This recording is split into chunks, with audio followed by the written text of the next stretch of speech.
If you're in Cusco, you'll almost always see Sacsayhuamán, Puka Pukara, and Qenqo grouped together.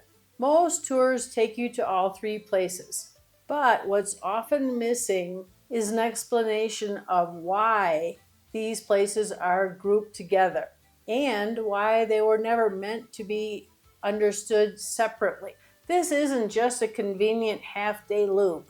These sites form a single system above Cusco.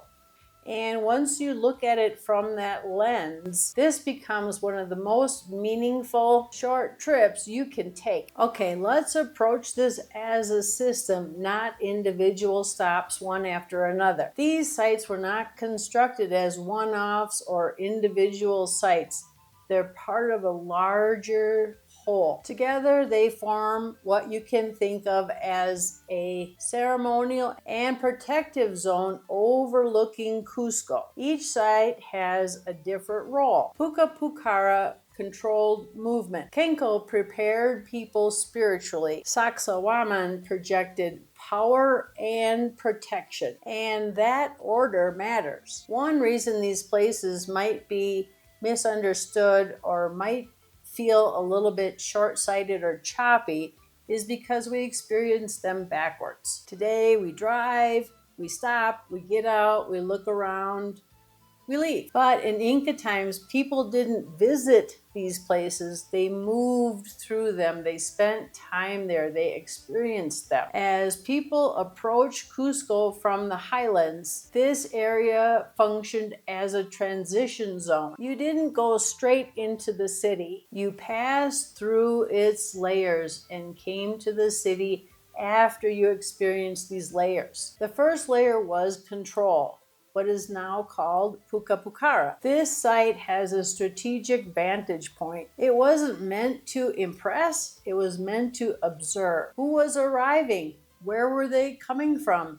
And who would be allowed to move on and who wouldn't? On its own, Puka Pukara may seem a bit underwhelming, but once you consider it in the scope of this larger picture, it makes perfect sense. After control came preparation.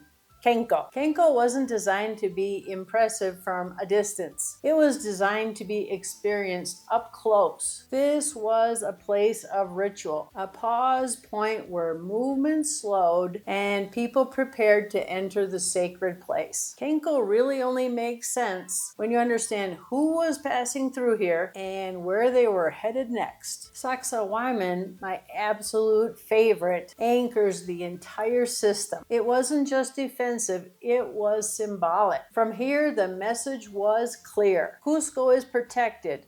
Cusco is organized. Cusco is powerful. Sacsayhuamán wasn't the destination. It was the final statement before entering the city. This is why these three places are always grouped together. Not because they're close, because they're connected. Seen together, seen individually, they're interesting ruins. They tell a complete story of how Cusco was approached, protected, and prepared for. Most tours do take you to all three sites. What varies is whether the guide presents this to you as a complete system or simply as separate stops. This is one of those half-day trips where a good guided tour really adds value, especially if you want context and not just facts and figures. I'll link a few half-day options below through Viator. Tours that focus on explanation and connection, not just transportation. You'll need the boleto turistico or the tourist ticket to enter these sites. It covers multiple ruins and makes a lot of sense if you're visiting more than one. These tickets are available once you reach the first site or may be included in your tour. If you're looking for a half-day trip from Cusco that adds meaning without rushing or exhausting you, this is one of the best choices. And if you enjoy travel that focuses on understanding a place, not just seeing it,